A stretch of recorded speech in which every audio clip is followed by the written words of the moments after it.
Oi, gente, como vocês estão? Meu nome é Jéssica, bem-vindos a mais um Significando Direito. Como você já deve ter visto pela descrição desse vídeo, eu me proponho aqui nesse vídeo, e esse vídeo será especial porque na verdade não será só um, será uma sequência de vídeos que eu vou me propor a analisar quais são os elementos psicológicos que esse filme, que é uma maravilha que a Pixar nos trouxe, chamado Divertidamente, nos traz e que nos permitem analisar o que de realmente psicológico a gente consegue tirar dessa obra maravilhosa. Então, caso você ainda não tenha assistido esse filme, ele é basicamente sobre as emoções que controlam a Riley. Então, a Riley é uma menininha de 11 anos, que ela mora com os pais e eles têm que se mudar de cidade. E ao receber a notícia que ela vai ter que se mudar, ela fica um pouco apreensiva, mas tá tudo certo. Quando eles chegam nesse novo local, as coisas começam a andar um pouco errado, o caminho de mudança se atrasa, a casa é meio estranha, ela não tem nenhum amigo, ela decide fugir de casa. E os pais dela ficam muito preocupados, e de repente ela volta pra casa, conversam, e ela fala que aquela ali não é a casa dela, e daí no fim tudo se resolve. Tá um pouco estranho o enredo desse filme pra você? É basicamente essa história, mas na verdade o foco não é na Riley, mas sim nas emoções que a controlam.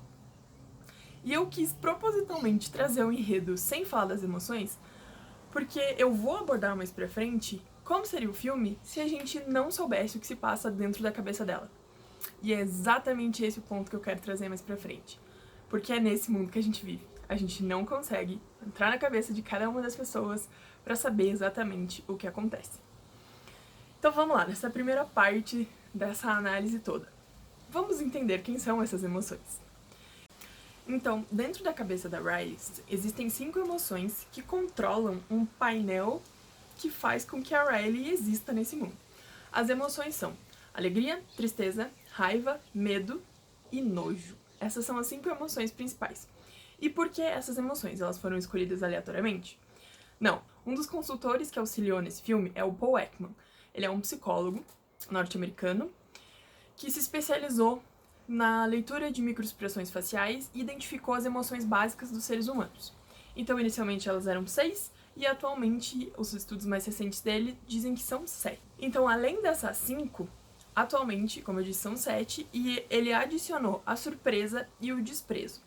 Não fica muito claro por que a surpresa e o desprezo não existem como personagens específicos dentro do filme.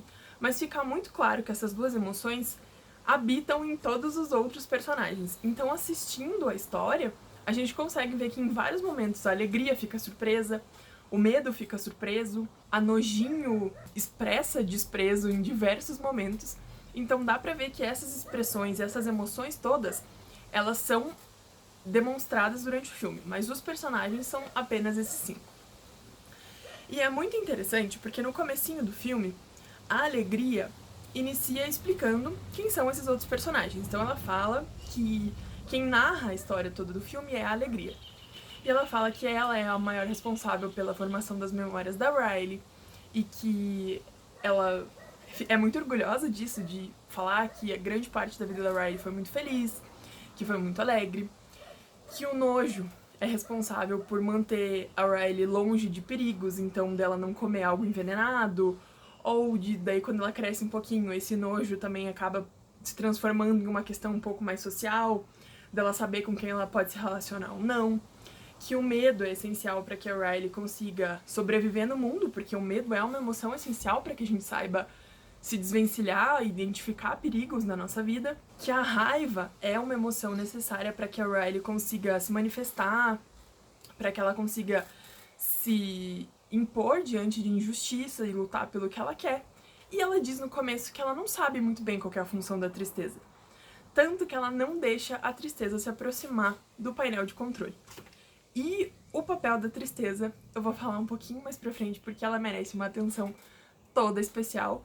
E não por acaso eu escolhi uma xícara temática para conversar com vocês durante esse vídeo. Então, como a Alegria não entende muito bem qual é a função da tristeza ali, porque afinal de contas, todas as vezes que a tristeza se manifesta, a Riley fica triste e a Alegria não gosta muito quando a tristeza se manifesta, ela acaba tentando afastar sempre a tristeza, esconder a tristeza, deixar a tristeza num canto, não deixa ela encostar no painel de controle, deixa ela num círculozinho no chão, não deixa ela encostar nas memórias, não deixa ela produzir memórias e tenta deixar sempre a tristeza de lado.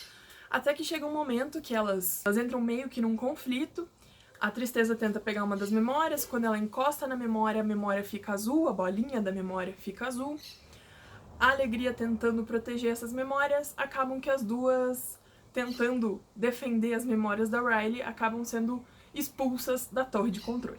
Nesse momento, acaba que aquela pessoa que era gerida pelas emoções básicas do ser humano acaba sendo gerida apenas pela raiva, nojo e medo.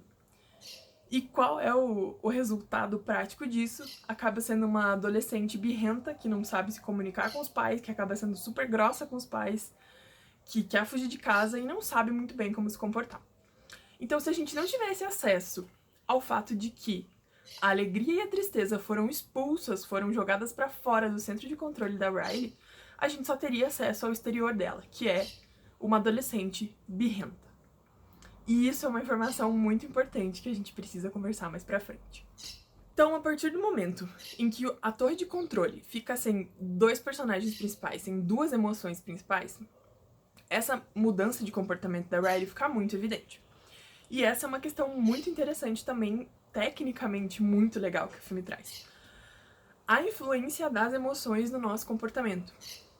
Porque, inicialmente, a gente sente algo e essa sensação é refletida na forma como a gente se comporta. Então, primeiro a gente sente o medo e depois a gente faz alguma coisa em relação a ele. Primeiro a gente sente a alegria e depois a gente faz alguma coisa em relação a ela. Então, as emoções acabam que nos controlam mesmo, de uma forma metafórica, eles conseguiram demonstrar como isso acontece. Outra questão muito interessante que aparece nesse filme é o papel das emoções ligada à fixação das memórias. Então, cada uma das memórias que é produzida durante o dia vira uma bolinha, e essa bolinha vai entrando nessa torre de controle, e ao final do dia, quando a Riley dorme, essas bolinhas são jogadas para as memórias de longo termo.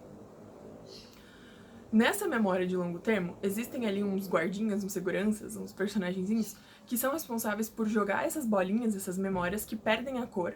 Então é muito engraçado que elas ficam cinzas, então elas não estão mais ligadas a nenhuma emoção, e elas caem no Vale do Esquecimento. Então, é muito interessante a gente perceber que as memórias, elas são retidas, elas são fixadas, elas são grudadinhas na nossa cabeça, quando elas estão associadas a algum sentimento. Então, se eu te perguntar o que você estava fazendo no dia de hoje, no dia 7 de setembro de 2008, você possivelmente não vai saber. Agora, se eu te perguntar o que você estava fazendo no dia 11 de setembro de 2001, você vai lembrar. Porque esse dia teve um impacto emocional muito grande em cada um de nós. E a gente associa o que aquela emoção nos traz. Você vai lembrar da primeira vez que você viu seu namorado. Você vai lembrar do seu primeiro dia de aula numa escola nova, da sensação de nervosismo que você sentiu num primeiro encontro. Você lembra de situações que estão ligadas a emoções. Situações que não mexem com o nosso sistema emotivo dificilmente serão registradas com uma fixação tão forte na nossa cabeça. Então, por exemplo, o que você almoçou há 3 dias atrás provavelmente não está fixado na sua cabeça com uma força tão grande. Almoçou há 3 dias atrás com uma pessoa que você gosta muito e foi um almoço muito legal, você vai lembrar porque tem uma emoção junto com esse evento. Então, isso é muito importante. Todas as vezes que a gente quiser associar, que a gente quiser gravar, que a gente quiser muito que uma memória fique na nossa cabeça, a gente precisa associar essa memória a uma emoção. Estou tentando me policiar para fazer vídeos um pouco mais curtos, porque daqui a pouco o Netflix ia querer fazer uma parceria comigo, porque eu faço filme aqui, não faço vídeos. Mas enfim, esse foi o primeiro. Vão ter mais 2. O próximo vai ser falando sobre o desenvolvimento das nossas emoções e o quanto isso se altera ao longo da vida e como isso fica muito bem representado no filme. Então, aguardem os próximos capítulos. Amanhã tem mais um e depois de amanhã tem mais outro. Não se esqueçam de se inscrever aqui, curtir esse vídeo e comentar se vocês querem alguma análise mais específica sobre esse vídeo, tá bom? Até as próximas. Tchau!